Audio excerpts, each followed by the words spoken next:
Et bonsoir à toutes et à tous, ici Zoé Cleveland et Théo Artudi. Voici les principaux titres de l'actualité de la semaine. Ce samedi 20 juin, alors qu'une prise d'otage se déroulait à bord du yacht, impliquant un groupe armé ainsi que la LSPD en effectif réduit. Lors de l'intervention, le ministre de la Santé ainsi que la directrice de la SAMS étaient présents à bord du bateau.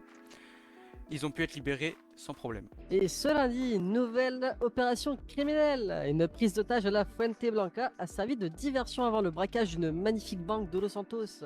Un mode opératoire rappelant l'affaire du magasin de vêtements survenu 2 semaines plus tôt.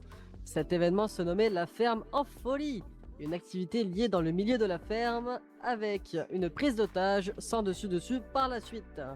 Ce mardi, l'Arcadus change de main. L'Union Group poursuit son expansion et renforce son influence dans le paysage économique de Los Santos, en regroupant l'Arcadus, le KLB Auto et LS Arsenal. Ce jeudi, ambiance festival au Nikki Beach. Le grand gagnant de la tombola repart avec une coquette neuve. Et ce vendredi, la Cour suprême a ouvert le procès de 3 US Marshall, une affaire particulièrement suivie par les institutions et les citoyens. Monsieur Rogers a été condamné coupable. Il sera perquisitionné et amendé d'une somme de 50 000 dollars.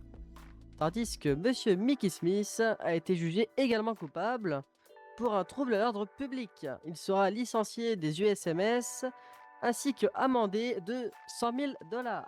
Et pour finir, Durand Jackie a décidé de reporter son procès suite à une défense seule de sa part. Il préfère faire appel à un avocat. Et c'est la fin de ce journal, c'était l'essentiel de l'actualité de cette semaine. C'était Théo Artuzzi et The Cleveland. Merci de votre fidélité et excellente soirée à toutes et à tous.